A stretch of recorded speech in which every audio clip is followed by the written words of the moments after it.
आवश्यक है जीवन को जानने के लिए, जिसमें अन्नमय कोश, प्राणमय कोश, मनोमय कोश, ज्ञानमय या विज्ञानमय कोश और आनंदमय कोश, एंड देन द सेल्फ। उसके बाद हमने अगले वाले सीरीज के लेक्चर में या डिस्कशन में हमने डिस्कस किया कि अब इस जीवन का इस ब्रह्मांड से, कॉस्मोस से क्या रिलेशनशिप है, क्या उनकी परस्पर संबंध है। क्योंकि जीवन एक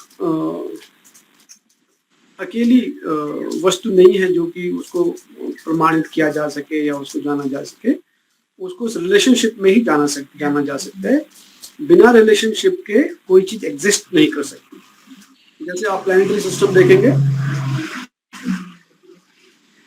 प्लैनेटरी सिस्टम, ये एग्जिस्ट, कोई भी प्लैनेट अकेला नहीं करता, कोई भी स्टार अकेला एग्जिस्ट नहीं करता है। वो सब के सब आपसी संबंध से ही एक आइडेंटिटी जो है गेन करते हैं, अकेले उसको नहीं कर सकते। इसी प्रकार हमने जाना कि ब्रह्मांड की एक कोई ना कोई इंटेलिजेंस है, शक्ति है, जो किसी स्वरूप में हमारे सामने आती है, जिसको प्रकृति बोलते हैं। यानी पुरुष इज द इंटेलिजेंस जिसके बेस के ऊपर प्रकृति मैनिफेस्ट करती है, अपने आप को एक फॉर्म में लाती है, जिसको हम मटेरियल फॉर्म बोलते हैं, जो हमें दिखाई देती है, नजर आती है। वो प्रकृति जो है किस प्रकार से किसी चीज को एक फॉर्म में लाती है, किस प्रकार से उसको बनाती है, ये भी एक हमने पिछले लेक्चर में जाना कि पंच महाभूत और 3 गुण, इन सब के सम्मिश्रण से धातु उत्पन्न होती है और उन धातुओं से ही शरीर की उत्पत्ति होती है। शरीर चाहे वो वृक्ष का हो, चाहे वो वनस्पति का हो, चाहे वो मनुष्य का हो, चाहे वो किसी भी जीव का हो। उस शरीर के हमने जाना कि 3 मुख्य अंग हैं, जिससे हम शरीर को बाह्य दुनिया से या बाह्य जो वातावरण है उससे कनेक्ट करते हैं, उसके साथ उसका रिलेशनशिप बनाते हैं। वो 3 चीजें हमने जानी थी कि वो है शरीर, मन और बुद्धि। That is your body, mind and intellect. These 3 things constitute the जीवन, and they have a field to play in। कहाँ पे ये इनका रोल है, कैसे वो इंटरेक्ट करते हैं। जो शरीर है वो तन्मात्राओं के जरिए या इंद्रियों के जरिए कनेक्ट करता है विषयों से, उनके ऑब्जेक्ट से। इसी प्रकार जो मनस है वो कनेक्ट करता है वातावरण के जितने भी वहां पे भाव हैं, भावों से, उनके इमोशंस से। और इसी प्रकार इंटेलेक्ट जो है वातावरण के विचारों से इंटरेक्ट करता है। ये इसकी प्लेइंग फील्ड है। और ये जो मैंने बताया, शरीर, बॉडी, माइंड एंड इंटेलेक्ट, ये एक व्हीकल है, इक्विपमेंट है, जिससे जीवन को जिया जाता है। जब जीवन है तो जीवन में विभिन्न प्रकार के भाव हैं, सुख और दुख। और दुखों का हमने पिछली बार कारण जाना कि बहुतायत रूप से 3 जो प्रकार के दुख हैं, उनका कारण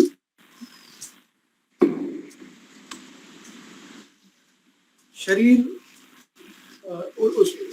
और उससे होने वाले परस्पर जो क्रियाएं हैं, उनके अज्ञान वश ये दुख होते हैं। दुख 3 प्रकार के जैसे हमने जाने थे, भौतिक, दैविक, आध्यात्मिक। The physical or physiological, the natural and the philosophical or spiritual।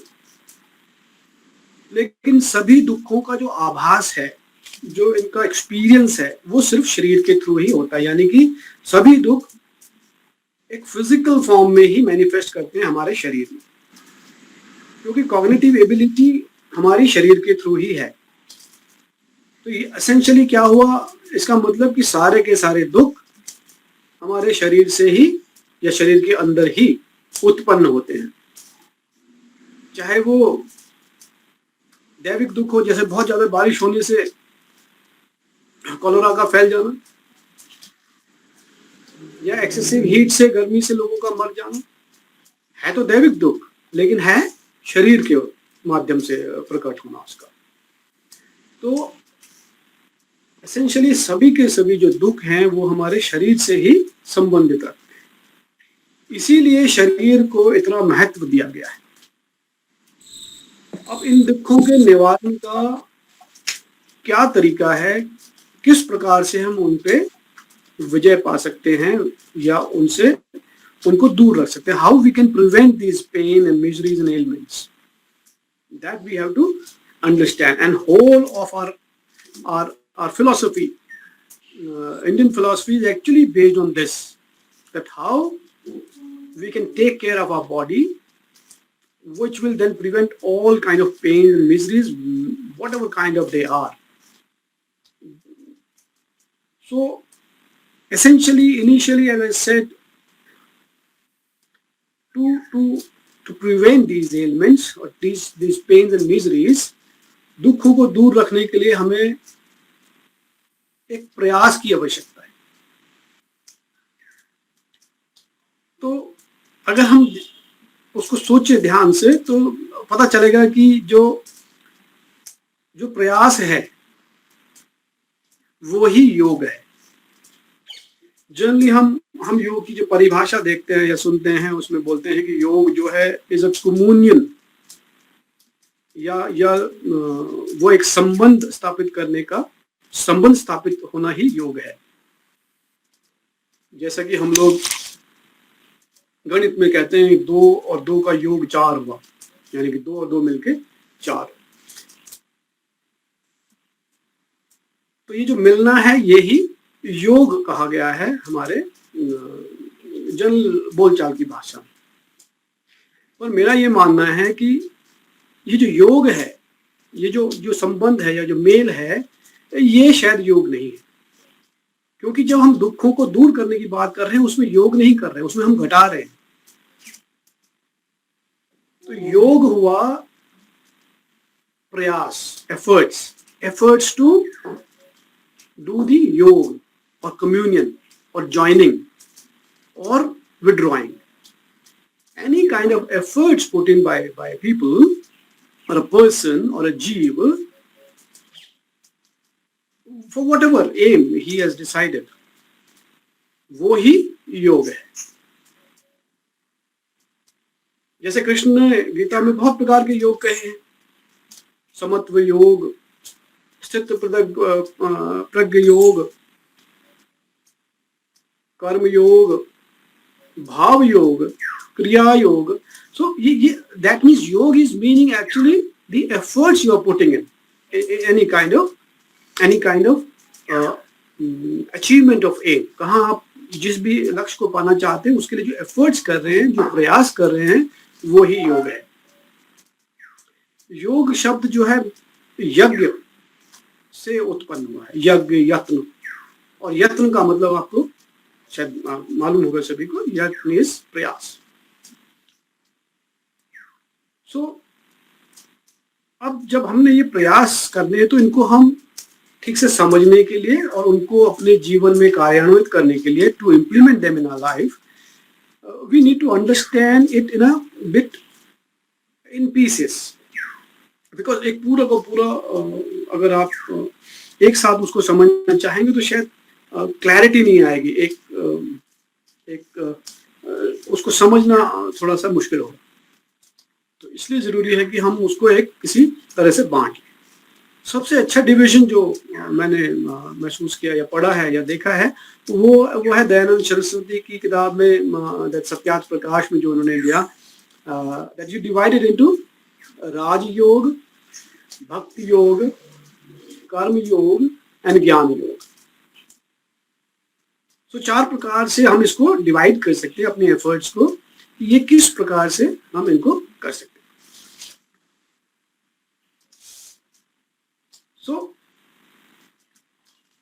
अब हम जाने कि ये 4 प्रकार से योग डिवाइड किए हैं, ये हैं क्या? So what are these 4 type of efforts we have to put in with the aim to keep our health of body and health of mind, health of intellect, and then beyond into whatever course we can go or reach. So let's understand it from this point of view कि सबसे पहले हमने कहा कि वैदिक living तो ज्ञान का जीवन है. So इसका मतलब ज्ञान हासिल करना भी एक योग है, and that is ज्ञान yoga. To know things from the element, from the source, from the origin is Jnana Yoga. So Jnana Yoga is achieved through being inquisitive, through being observant all the time. जैसे मैंने आपको पहले भी बताया था, जिज्ञासु होना और एक ऑब्जर्वेंट होना उसके लिए बहुत इंपॉर्टेंट है. ज्ञान योग पे हम बाद में चर्चा करेंगे, क्योंकि ज्ञान जो है एक बहुत ही सूक्ष्म प्रकार की क्या का प्रयास है और बहुत आसानी से ये नहीं होता या इसको नहीं पकड़ा जा सकता. तो इसलिए हम इसको एक जो क्रम है उसमें बाद में इसको लेंगे, क्योंकि एक बहुत वास्ट सब्जेक्ट है और एक बहुत सूक्ष्म है क्रिया में. तो हम सबसे पहले लें राजयोग. राजयोग को डिफाइन किया गया है एज योग और the efforts to control. Efforts to control. Control what? किनके ऊपर हमने नियंत्रण करना है? सबसे पहले तो शरीर पे, फिर मन पे, बुद्धि पे, यानी कि जो 5 कोश हैं उन सभी 5 कोशों के ऊपर नियंत्रण स्थापित करने के लिए जो प्रयास किए जाएं वो सभी राजयोग की श्रेणी में हम रख सकते हैं. They all can form part of Rajyoga. And then when you have controlled something and with the aim to achieve something, किसी लक्ष्य को पाने के लिए, तो जब तक आप में डिवोशन नहीं है उस कॉज के प्रति, तब तक हम उसको अचीव नहीं कर सकते. जैसे शरीर में दुख है, अब हमने उस दुख को दूर करना है, तो जब तक हम पूरी तरह से डेडिकेट नहीं होंगे उस प्रयास के प्रति, towards that effort to eradicate the pain, and we give importance to anything else more than the efforts required to take care of that pain, till then we will not be able to do it. And then once you have the control over the resource or whatever you are using, and then you have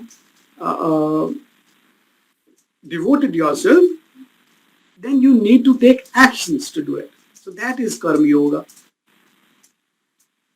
And when you, with control, with devotion, do actions knowingly, that is Jnana Yoga.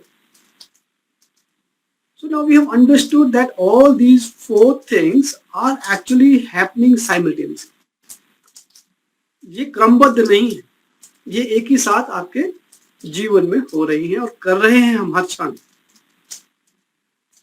तो इसके लिए कहीं हमें योगा के school में जाने की आवश्यकता नहीं है, क्योंकि हम तो हर क्षण प्रकृति के दिए हुए ये योग कर ही रहे हैं. तो कहीं सीखने की आवश्यकता नहीं है इनको कहीं जाने के लिए. जो नेचुरल सेल्फ है, जो प्राकृतिक शरीर है या मन है या बुद्धि है, वो अपने आप इन प्रयासों को करती है. आपको सिर्फ उनको जानने की आवश्यकता है. So let's take first the Raj Yoga, because it is the most important one. Without the control of your mind, body, intellect, resources, it is not possible to do any action. Leave aside devotion or understanding. So we need to have a control over it.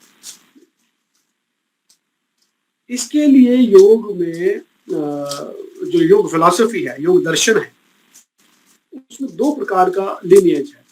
यानी कि दो दो दर्शन उसमें हैं, जिसको हम एक को कह सकते हैं वैष्णव और एक को कह सकते हैं शिवायत। इसमें मैं बताऊं कि आप अगर आइकोनोग्राफी पढ़ेंगे तो देखेंगे कि जो वैष्णवीज हैं या वैष्णवी जो पोर्ट्रे करते हैं अपने अपने इष्ट को या प्रभु को, he is always sitting in a pose which is very calm, comfortable, and least of efforts. But he is always doing everything in his mind, brain. And that mind manifestation is actually whole Prakriti, through Brahma. I'm just taking a detour to explain the iconography. That is, जैसे कि भगवान को आप कैसे identify करते हैं, या किसी भी मूर्त को आप देख के कैसे पहचान सकते हैं कि क्या फिलॉसफी है इसके पीछे। तो आप देखेंगे कि वो शंख लेके और ऐसे आसानी से बैठे हुए, he is at peace with the environment. तो उन्होंने कोई शरीर के अधिक एफर्ट नहीं किए उसमें, वो सिर्फ अपने मन को कंट्रोल किए हुए हैं। मन से और जो मस्तिष्क से या बुद्धि से उत्पन्न विचारों को वो प्रकट करते हैं और उस वही प्रकृति के रूप में हमारे सामने आती है। ये फिलॉसफी है वैष्णव। तो इसमें कोई डायनामिक एक्शंस नहीं है। अगर आप देखें शिवायत फिलॉसफी, तो उसमें शिव जो है वो अलग अलग मुद्राओं में डिपिक्ट किए गए, अलग अलग एक्शंस में किए गए, कि वो या तो सिद्धासन में होंगे या नटराज मुद्रा में या तांडव मुद्रा में, या ये इस प्रकार के वो अलग अलग आप देखेंगे कि उनकी जो आइडेंटिफिकेशन है वो इस प्रकार से की गई। वो दर्शाता है कि वो डायनामिक है, यानी कि वो स्थूल शरीर के ऊपर अधिक कार्य कर, जो कि वैष्णव हैं वो मन के ऊपर, बुद्धि के ऊपर अधिक कार्य कर। तो वैष्णव जो फिलॉसफी है वो पतंजलि के योग दर्शन में उन्होंने एक्सप्लेन करी। हम जो बुकिश नॉलेज है उसके ऊपर ज्यादा नहीं जाएंगे कि उन्होंने किस प्रकार से लेआउट किया, क्या क्या किया अपने योग दर्शन को, पर हम उसके जो एसेंस है, जो उसका तत्व है, वो हम जान लेंगे कि हमारे जीवन में उसको किस प्रकार प्रयोग में ला सकते हैं। उन्होंने एसेंशियली कहा है कि योग चित्त वृत्ति निरोधा। एक दिन अंशुल जब शुरू में मेरे पास आया था तो ये भी इसके बारे में बोल रहा था। So actually that is the aim, चित्त की वृत्तियों को रोकना, निरोध लगाना, in the sense you prevent any afflictions, modifications of your thoughts, so as to contemplate on a particular kind of object, aim or ishta. If you have that kind of focus, that there is no variations, no deviations from the philosophical thoughts you have, then certainly you will achieve the aim of moksha. So he is essentially just trying to tell in all his philosophy that how you can prevent further modifications or afflictions of your mind, thereby purifying the intellect and achieving the sole aim of the kevalya, the solidarity, the loneness, which will give you certainly pleasure because there will be no modifications, no dukh, no sukh, nothing, so you are always happy in a blissful form. और जो दूसरा इसका philosophy है योग की, वो है हठ योग फिलॉसफी, जो कि शिवायत फॉर्म, शिवायत का जो है उसमें ली गई है। आदि Shiva is known to be the originator of this, and he has then promulgated through various lineages, and ultimately Swami Atmaram has written a treatise called Hatha Yoga Pradipika, और उन्होंने उसमें अपने प्रकार के योग को दर्शाया है, दिखाया है, समझाया है। उनके साथ साथ एक और राइटर धीरेन्द्र सहायता में भी उन्होंने इसी प्रकार से हठ योग को एक्सप्लेन किया।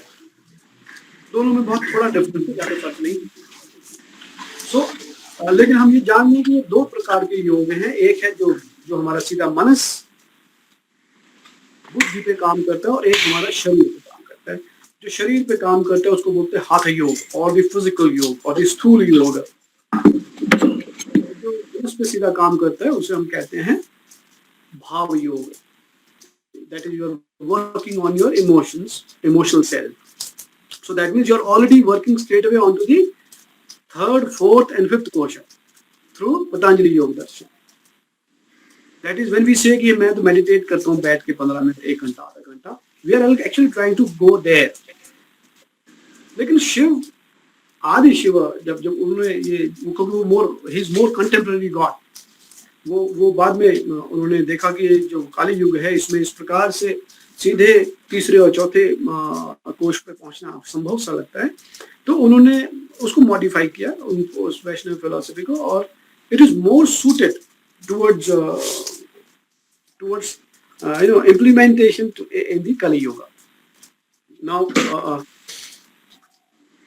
we need to understand is what is this Hatha Yoga, because it is aiming at your body. और ये हमने पहले भी जाना था अरुणदत्ती न्याय के जरिए कि जो हमारे पास है, जो ज्यादा विजिबल है, कॉग्निजिबल है, रिकॉग्निजिबल है, उसको हम पहले जान लें, या उसके ऊपर हम पहले कंट्रोल कर लें, और उसके जरिए फिर जो सूक्ष्म है, छोटे हैं, दूर हैं और डिफिकल्ट कंट्रोल है, उनको पकड़े हम। तो इसलिए मैं ये पर्सनली मानता हूं कि हठ योग का जो प्रयोग है जीवन में, वो एक सुलभ रास्ता है, एक सरल रास्ता है अपने जीवन से दुखों को दूर करने, क्योंकि अल्टीमेटली हमने पहुंचना तो आनंदमय कोश में ही है, तभी हम अपने सेल्फ का दर्शन कर पाएंगे, उसके साथ कम्युनियन हो पाएंगे, नहीं तो वो हो नहीं पाएगा। So let us understand what is this self. दृश्य और दृष्टा ये एक्सप्लेन किए हैं पतंजलि ने अपने योग दर्शन में। तो you have to understand that दृश्य is anything which is perceivable, visible, seen, and drashta is one who is seeing it. So this concept has to be embedded in our philosophy, in our thinking today, that we have to see Atma Drashta, the self, the manifestation of self, the manifestation of the Purusha through Prakriti, and once we have identified that, then we can work towards taking ourselves, that is the ahankara, the body, towards that Anandamay Kosh, or the beyond that, the Drashta, the one who is seeing this body, one who is residing in this body.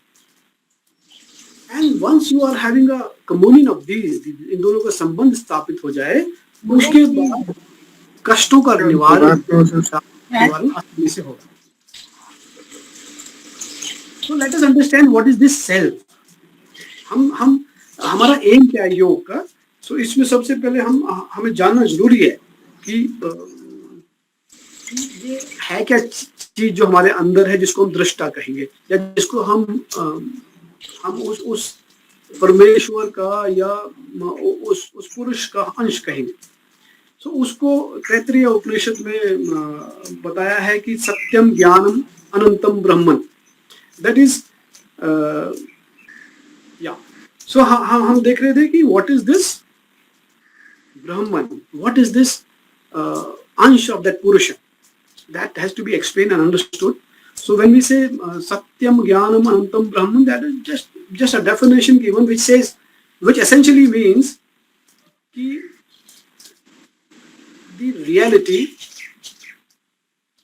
or the existence or the isness, जैसे or the I amness, I am Shiv. this is glass. So this isness, this existence is the truth. That is Satya.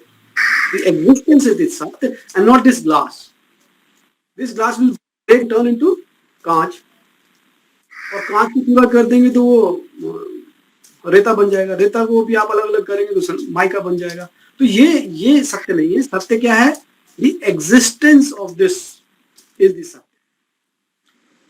और इसका ज्ञान होना, इसका experience होना is the ज्ञानम.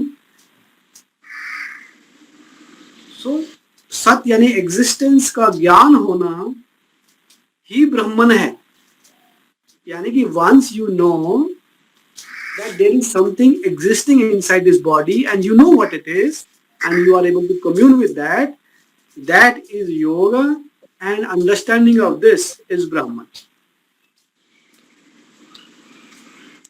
जैसे बाकी भी उपनिषद में उन्होंने लिखा है अहम ब्रह्मास्मि या अहमास्मि ब्रह्मास्मि. That means I am part of that God, or I am myself the God only, because everything is there inside me. Whatever is there in the cosmos, same is there in me, or it is exactly part of that. So I am the Brahman. So we are looking at कि शरीर के अंदर जो अंश है इस Cosmos का, इस यूनिवर्स का, उस इंटेलिजेंस का, we are looking at that. Once we reach that, it will automatically enlighten and get you into the natural form, natural laws. जब आप उससे कम्युनियन में हो जाएंगे तो अपने आप ही प्राकृतिक नियमों का पालन हम करना शुरू कर देंगे, और उन प्राकृतिक नियमों से अपने आप दुखों का निवारण हो जाएगा. Now let us understand that how can we do this. जैसे मैंने कहा कि आप राजयोग के जरिए, हठ योग के जरिए. अब हठ योग अगर हम देखें तो हठ योग प्रदीपिका में उसके 8 अंग लिखे हैं. दैट इज कॉल्ड अष्टांग योग. अष्टांग means 8 limbs, parts, and they are most theoretical people will know it is yam, niyam, pratyahar, asana, pranayam, dhyana, dharana, samadhi. That most people know. Now how do we actually implement this on ground so that we are able to take control and then do the actions as desired by us devotedly and knowingly? That is the aim. So what is yam and what is niyam? We don't have to go into too much of details of all this because it is very simple. आपको कुछ ज्यादा करने की जरूरत नहीं है. बस 2 चीजें याद रखें, 3 चीजें याद रखें जो यम नियम को पूरे को कवर कर सकती हैं. वो है एटीट्यूड ऑफ ग्रेटिट्यूड, कृतज्ञता का भाव. अब जस्ट इमेजिन दिस. अगर आप ग्रेटफुल हैं किसी भी चीज के लिए, भगवान के लिए उसने इतना खाने पीने को दे दिया, माता पिता के लिए उन्होंने जन्म दे दिया, शिक्षक के लिए उसने ज्ञान दे दिया. जब आप में कृतज्ञता का भाव होगा तो ऑटोमेटिकली आप उसकी उतनी ही आदर करेंगे. जब उनका आदर करेंगे, उनके भाव में उनके जो भाव होंगे, उनकी जो वृत्ति होगी, वो भी आप लोगों को मदद करेगी और हमें खुद को मदद करेगी. सेटिस्फेक्शन रहेगा कि मैंने कोई भी गलती की. क्योंकि सबसे बड़ा फैक्टर स्ट्रेस का है गिल्ट. और जब आप कृतज्ञता रखेंगे तो गिल्ट आपका किसी प्रकार से आएगा ही नहीं. दूसरा है forgive and forget. Do not keep anything in the mind. Just forgive and forget. So आपको कभी अगर लगा भी भाव जिससे आपको उद्वेष हुआ, you feel pain because of that, straight away forget and forgive the source of that pain, whether it is God, whether it is friend, whether it is yourself. Just forget and forgive. And most recently I have learned and sent by Sonia in one of the forwards is this अपेक्षा और उपेक्षा. ना तो किसी से अपेक्षा करें और ना किसी की उपेक्षा करें. ये ही यम और नियम अगर हम लोग जीवन में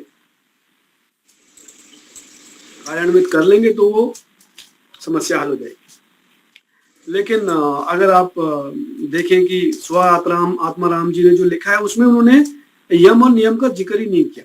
उनको मालूम है कि ये एक बहुत सूक्ष्म और एक बहुत ही मुश्किल सा काम है, तो इसलिए उसका उसका उन्होंने कोई रेफरेंस ज्यादा नहीं दिया। उनका यम नियम फॉलो करनी चाहिए। Essentially he is aiming at the body, so he is starting from something called in the नियमास षट कर्म और शौच or shuddhi or purification. So he is describing in his book the purification of the body through the body of the mind and through the mind of the intellect, and then going into the last course of the anandamaya, or the consciousness or self. He is doing it through the 6 actions of evolution. Shat karma kriya. उसमें जैसे धौती, नेति, तताका, लौलकी, प्राणायाम,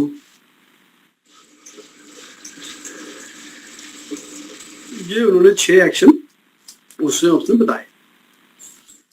उसमें धौती is doing the internal cleaning by inserting things inside, like eating a cloth or using a twig to put it inside, up to where you can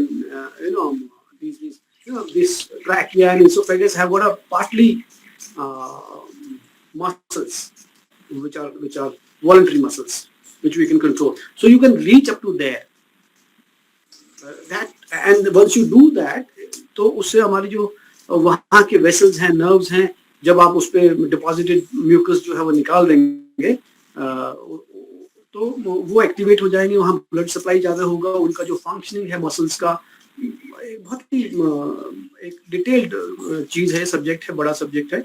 जब भी मैं आपके रोगों पे आऊंगा आयुर्वेद में, और जब उदान वायु के रोग या गले के रोग के बारे में बताऊंगा, फिर मैं आपको उसकी कंस्ट्रक्शन समझाऊंगा कि किस प्रकार से वो सूक्ष्म रूप से एक बहुत बड़े रोग को प्रिवेंट करते हैं। तो वो मैं आपको बाद में आप लोगों को बाद में समझाऊंगा। लेकिन फिलहाल सफाइस टू नो दैट कि आप उसको अगर साफ रखेंगे अंदर से, तो उनकी जो फंक्शनिंग है वो बिल्कुल ठीक होगी, परफेक्ट होगी, जिसकी वजह से उनसे होने वाले जो रोग हैं वो नहीं होंगे। इसी प्रकार से नेति is by putting things through your the buccal cavity or the outer portions like nose, the mandibular areas, दांत के अंदर का, नीचे का, जीभ के नीचे का, जीभ के ऊपर का, तालू का, इन सबको साफ करने की जो क्रिया है वो नेति क्रिया है। इसमें आप सूत्र डाल के भी कर सकते हैं, जिसका मैं डेमोन्स्ट्रेशन भी आपको अगले लेक्चर में दूंगा। किस प्रकार से आप जल नीति, सूत्र नीति कर सकते हैं, किस प्रकार से आप दंड धौती या वस्त्र धौती कर सकते हैं, ये सब मैं आपको धीरे धीरे हर जब प्रोग्रेस होता रहेगा तो बताता रहूँगा। तो जो क्लींजिंग है, शुद्धि है, वो एक इम्पॉर्टेंट एस्पेक्ट है योग का, एक एफर्ट उसमें आपको हमें जरूर लगाने चाहिए। और ये दिन प्रतिदिन या क्षण प्रति क्षण इस कार्रवाई की आवश्यकता है।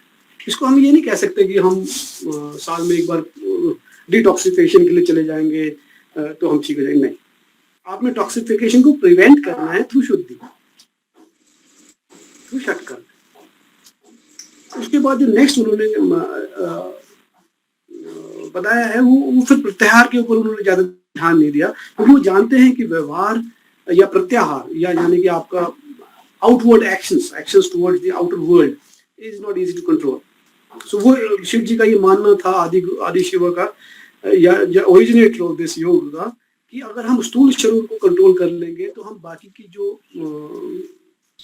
उससे एसोसिएटेड चीजें हैं उनको भी हम कंट्रोल कर सकते हैं। इसीलिए उन्होंने स्थूल शरीर के ऊपर ज्यादा ध्यान दिया। उसके बाद उन्होंने जो बताया वो है आसन के बारे में।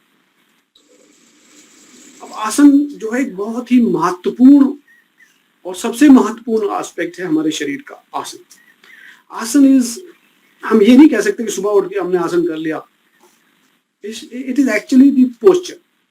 आसन इज पोस्चर। आप किस तरह से बैठते हैं, किस तरह से उठते हैं, किस तरह से चलते हैं, किस तरह से लेटते हैं, किस तरह से खाते हैं, ये सब पोस्चर में शामिल है। ये सब सभी के सभी आसन में शामिल है। पतंजलि ने तो सिर्फ आसन को कहा है कि सुख आसन, यानी कि जिसमें आपको सुख मिले तो वही आसन है। 84,000 प्रकार के आसन, यानी कि जितने योनियां हैं, जितने प्रकार के जीव हैं, उतने प्रकार के आसन हठयोग प्रदीपिका में कहे गए हैं। लेकिन उनमें से महत्वपूर्ण जो आसन है वो 84 है। 84 में से भी उन्होंने किया है क्योंकि वो ही सबसे ज्यादा जरूरी है शरीर को कंट्रोल करने के लिए। और मॉडर्न साइंस में भी अगर आप उसकी स्टडी करें तो ये अभी आजकल मतलब एक क्लियर कट रिसर्च के बाद धारणा बनती जा रही है सभी साइंटिस्ट की कि ऑल इज इन मसल्स। सारे के सारे रोगों की उत्पत्ति हमारे मांसपेशी का जो सिस्टम है उसके सही या गलत करने से ही उत्पन्न हो रही है। चाहे वो स्मूथ मसल फंक्शनिंग हो, चाहे वो स्केलेटल मसल फंक्शनिंग हो, उनकी वजह से ही प्रॉब्लम है। मैं ऐसा और मेरा ये दृढ़ मानना हो गया। मैं इस बात को पूरी तरह से विश्वास करता हूं, क्योंकि अगर आपने कोई चीज को फंक्शन कराना है, यानी कि आपने एक स्पेस दिया है, स्पेस के चारों तरफ आपने एक प्रोटेक्टिव आवरण है जिसमें आपने अंदर उंगलियों को हिलाना है। अगर ये मसल्स जो बाहर के हैं या स्केलेटल, इनमें प्रॉब्लम हुई तो अंदर मसल्स हिलना, जिस तरह जो काम करना वो नहीं कर पाएगा। आप देख पा रहे होंगे, मान लो ये फ्लैट हो गया, एक मसल खराब हो गया, चाहे हमारे गलत पोस्चर की वजह से, इंजरी की वजह से, जिस भी कारण से। अब क्या ये अंदर की उंगलियां काम कर पाएंगी? सिर्फ एक ही कर पा रही, दूसरी तो उस मसल के ना होने के कारण से फंक्शन नहीं कर पा रही। इमेजिन आपकी ये जो अंदर की उंगलियां हैं, ये आपकी किडनी है, ये आपकी लार्ज इंटेस्टाइन है, या आपका लिवर है। अब जब उस स्पेस में वो काम नहीं कर पा रहा और उसको असिस्टेंस नहीं मिल पा रही अपने स्केलेटल मसल से या आसपास के मेसेंट्रिक फैट से, या जो सिस्टम उसको दिया गया है बनाने का, तो वो ऑटोमेटिकली ठीक से काम नहीं कर पाएगा। जो वो ठीक से काम नहीं करेगा तो फिर उसके सिम्टम जो मैनिफेस्ट होने शुरू होंगे, जैसे यूरिनरी ऑब्स्ट्रक्शंस होंगे, इनकम्प्लीट वाइडेंस यूरिन की होगी, इस प्रकार से सिस्टम शुरू हो जाएगा। उसकी वजह से शुरू में तो पेन्स, आपको रेफर्ड पेन्स होंगे कमर में, पैरों में, घुटनों में। पहले तो रेफर्ड पेन्स आएंगे उसके, क्योंकि नर्व्स तो कनेक्टेड है सब जगह। और जैसे कल मनोज अगर हैं तो लाइन, उनको इसका एक्सपीरियंस पूरा है कि उनको बताया गया था कि ट्यूमर है कमर में, उसकी वजह से दर्द है, और जब यूरिन का सिस्टम ठीक हुआ तो वो ठीक हो गया। तो ये जो मसल्स हैं, जो कि प्रोटेक्टिव मसल्स हैं, 3 लेयर्स के अंदर होती हैं। एक अंदर की तरफ बिल्कुल मैश करके जो ऑर्गन के साथ अटैच रहती है, उसके बाद उसके ऊपर एक और लेयर होती है, बीच की लेयर जिसको मिडिल लेयर बोलते हैं। उसके बाद ऊपर की स्थूल मसल जो हमें दिखती है वो होती है। तो जो पोस्चर है ये एसेंशियली मस्कुलर और स्केलेटल सिस्टम का काम है। और अगर मस्कुलर और स्केलेटल सिस्टम ठीक से रहेगा तो अंदर के जो अवयव हैं, ऑर्गन्स हैं, वो आसान बिल्कुल ठीक ठाक रहेंगे। और वो ठीक ठाक रहेंगे, उनकी फंक्शनिंग ठीक रहेगी तो कोई भी फिजियोलॉजिकल डिसऑर्डर नहीं होगा। ये मानने की बात है, ये तो आप सभी मान लेंगे आसानी से कि आपको अगर एनवायरनमेंट ठीक मिले रहने का तो आपको कोई परेशानी नहीं होगी। इसी प्रकार से इंटरनल ऑर्गन्स का है, उनको अगर एनवायरनमेंट ठीक मिलेगा स्केलेटल से और मसल से तो कोई प्रॉब्लम नहीं होगी।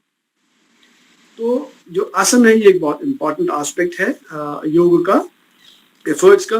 तो एफर्ट्स आसन में हमें निरंतर लगाने चाहिए। आप कैसे बैठ रहे हैं उसका मैं एक डिटेल में बाद में लेक्चर भी लूंगा कि किस तरह से जो तंत्र योग में दिया गया है कि आपकी कुंडलानी है और उसके बाद ईडा, पिंगला और सुषुम्ना नाड़ी है, और किस प्रकार से चक्र हैं और किस प्रकार से वो जाते हैं, उनका मैं कंपैरेटिव आपको एनालिसिस भी दूंगा कि मॉडर्न साइंस में वो किस प्रकार से आप रिलेट कर सकते हैं गैंग्लियन से, फ्लैक्सिस से, या coccygeal part of your spinal cord से, या किस तरह से उनको उनकी संरचना है और किस प्रकार से आसन उनको किसी प्रकार के डैमेज से रोकते हैं, ये भी मैं आपको बाद में डिटेल में बताऊंगा। तो आसन जो है बहुत इंपॉर्टेंट एस्पेक्ट है योग का। आपको किस प्रकार बैठना है, किस प्रकार उठना है, किस प्रकार बोलना है, सांस लेना है, ये सब उसमें दिया गया है। उसके बाद है प्राणायाम। Pranayam is actually, we start to think that it is the control of breath. Actually, ayam is the spread of breath. It is the spread of breath. अब आप अगर बड़े कंसंट्रेट करके आप अगर ब्रीदिंग करेंगे तो आपको पता चलेगा कि आपके एक सांस लेने से आपके जो उंगलियों के किनारे हैं वहां तक आपको फीलिंग डिफरेंट हो जाती है, अगर आप सही नेचुरल तरीके से या प्राकृतिक तरीके से सांस ले रहे हैं, ब्रीदिंग कर, without any obstructions, without any deviations. तो pranayama is actually to ensure the spread of breath और the effect of it into the all cellular areas, interstitial space of tissues, या हर एक धातु, हर एक तंत्र, हर एक अवयव में उसके इफेक्ट को ले जाना ही प्राणायाम है। प्राणायाम के लिए कोई भी आसन उपयुक्त है। आप चाहे लेटे रहें तब भी प्राणायाम होता है, चाहे आप खाना खा रहे हैं उस समय भी प्राणायाम होता है।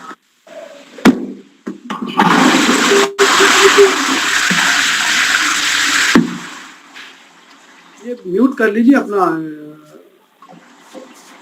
माइक्रोफोन, आवाज इसमें आ रही है। तो जब मैं आपको बाद में समझाऊंगा कि किस तरह से बोलना और खाना दो एंटागोनिस्टिक एक्टिविटीज है, इसलिए भजन और भोजन एकांत में कहे गए थे। लेकिन हम अभी डाइनिंग टेबल पे सभी इकट्ठे बैठ के भोजन करते हैं और खूब बातें करते हैं।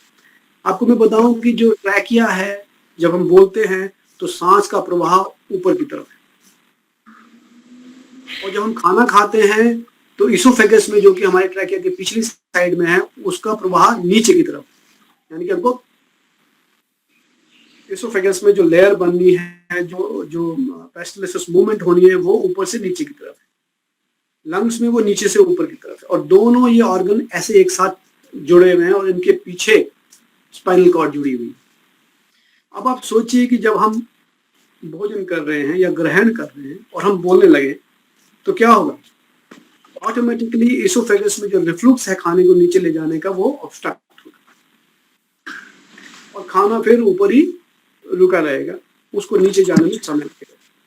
तब तक जो गैस्ट्रम है, जो पेट है जिसमें एसिड वगैरह बनना है खाने को हजम करने के लिए, वो तो आपके खाने के सोचने से आ जाएगा, और लेकिन खाना वहां नहीं पहुंचेगा तो जलन होगी, तो फिर हम एसिडिटिक रिफ्लुक्स होंगे, खाना ठीक से हजम नहीं होगा। खाना हजम नहीं होगा तो कॉन्स्टिपेशन की फीलिंग होगी, ब्लॉटिंग होगी वगैरह वगैरह। और हम दोष दे देंगे वायरस और बैक्टीरिया को कि मुझे तो इन्फेक्शन हो गया, ई पाइलरी हो गया, और मुझे कोरोना हो गया, और मुझे ये हो गया। एक सिंपल सा फैक्ट जो कि आप प्राणायाम यानी कि कंट्रोल ऑफ ब्रेथ से करना चाहिए हमें, उसको नजरअंदाज करने से, उसको इग्नोर करने से हमें बड़ी बड़ी फिजियोलॉजिकल प्रॉब्लम्स बन सकती है। ये सिर्फ एग्जांपल दे रहा हूँ मैं, इसका एक्सप्लेनेशन भी आपको दूंगा पूरा डिटेल में जब मैं एनाटॉमिकल स्ट्रक्चरिंग समझाऊंगा इनकी, और किस तरह से खाना जाना है, किस तरह से बोलना है, इनका क्या परस्पर संबंध है, कौन सी नर्व काम करती है वगैरह वगैरह, ये मैं आपको बाद में बताऊंगा। तो प्राणायाम जो है वो अलग से बैठ के सांस को ये लेना नहीं, it is the always consciously breathing to let it do its function। चाहे वो साइनसेस में घूमना हो, चाहे वो कान को ड्रेन करना हो, चाहे वो आंखों को ड्रेन करना हो, चाहे वो नाक का जो स्मेलिंग है उसको एक्टिवेट करना हो, चाहे वो स्पीच करना हो, ये सब चीजें प्राणायाम में शामिल है।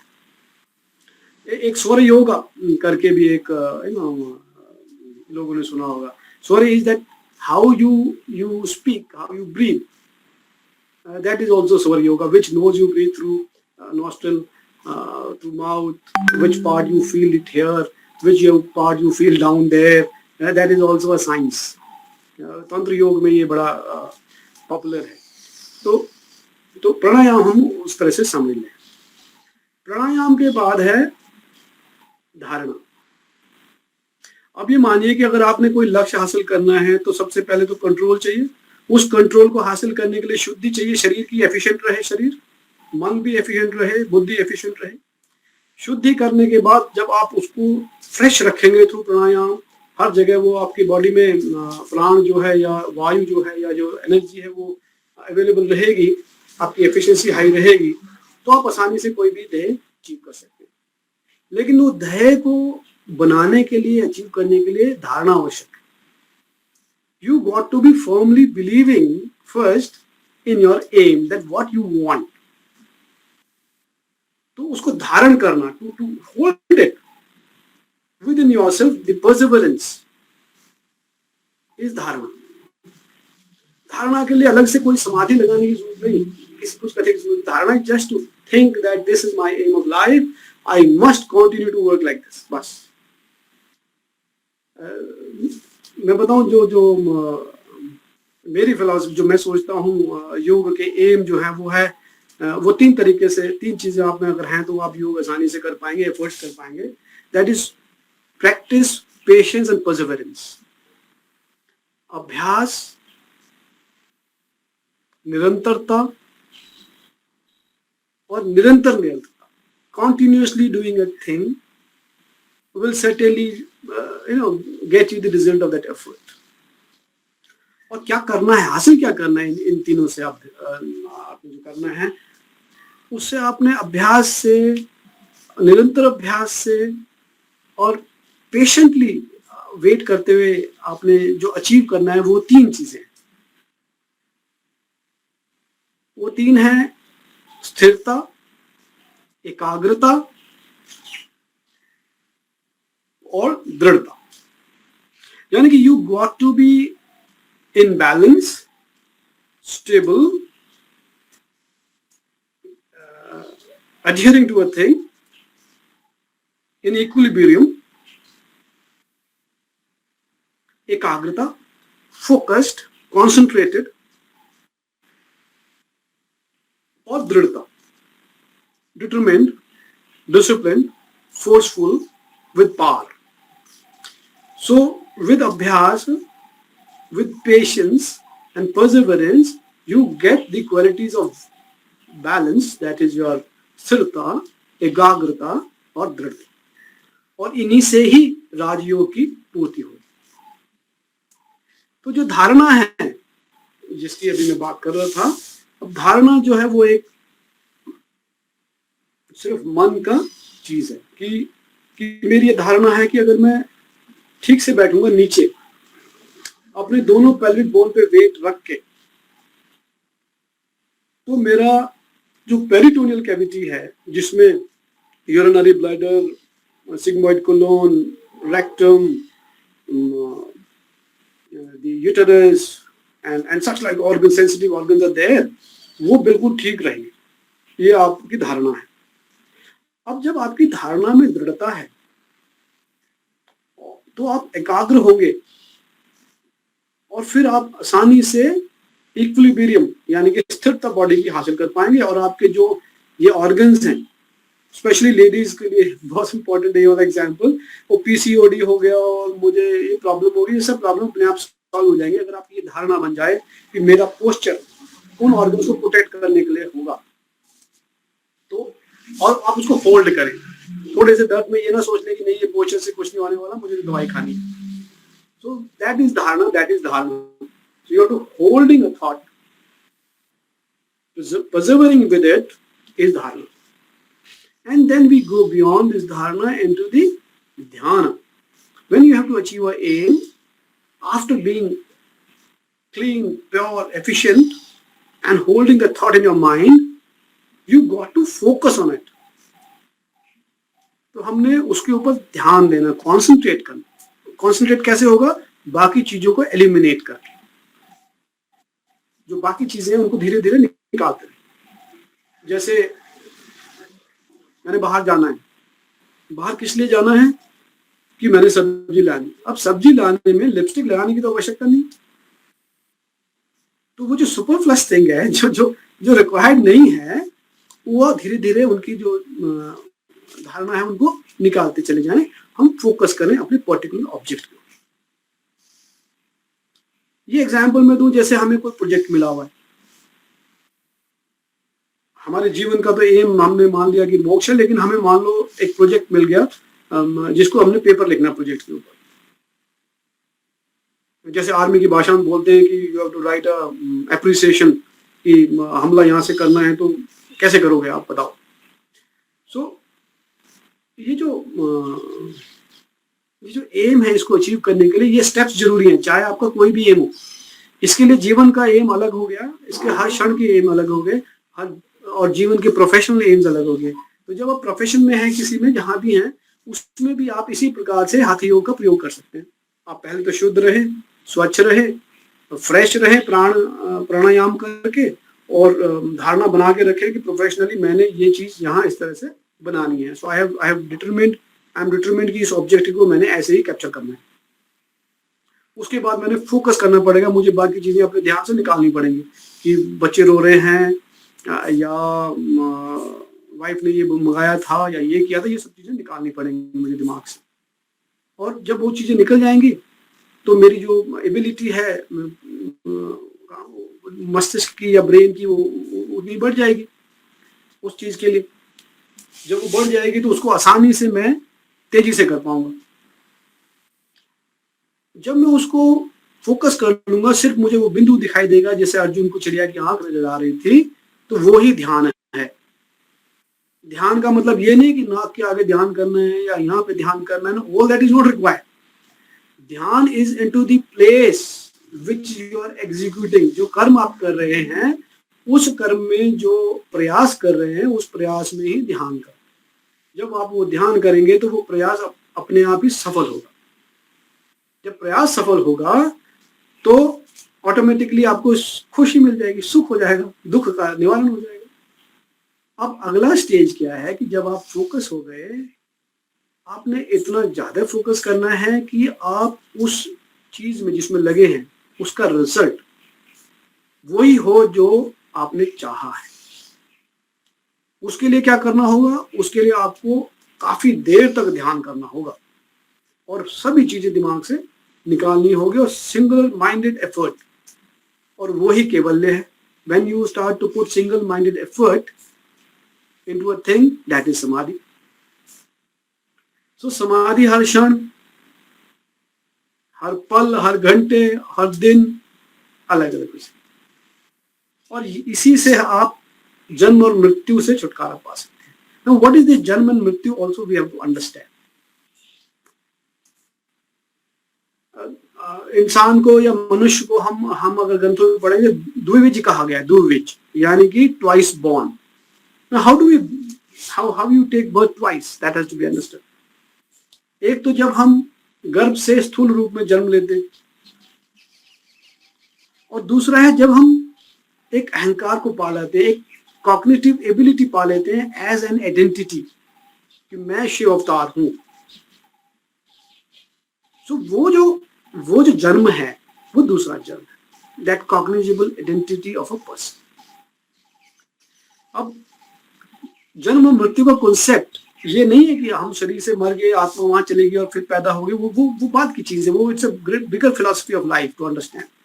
हम जीवन में कैसे कार्यान्वित कर सकते हैं इस फिलॉसफी को, कि आप जब पैदा हुए थे, आपकी फिलॉसफी डिफरेंट, आपका अहंकार अलग था।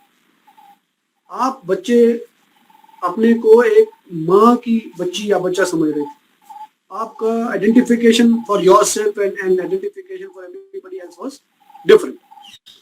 जैसे ही आप एडोलेंस एज में आए तो आपका सब कुछ चेंज हो गया। अब आपकी आइडेंटिटी डिफरेंट होगी, आपका अहंकार डिफरेंट हो गया। अब आपको दूसरी चीजों में आनंद आना शुरू हुआ, दूसरी चीजों को आपने रिकॉग्नाइज करना शुरू कर दिया। So that is a different birth. So the philosophical person who was a child has died, he has taken birth into an adolescent, an adult।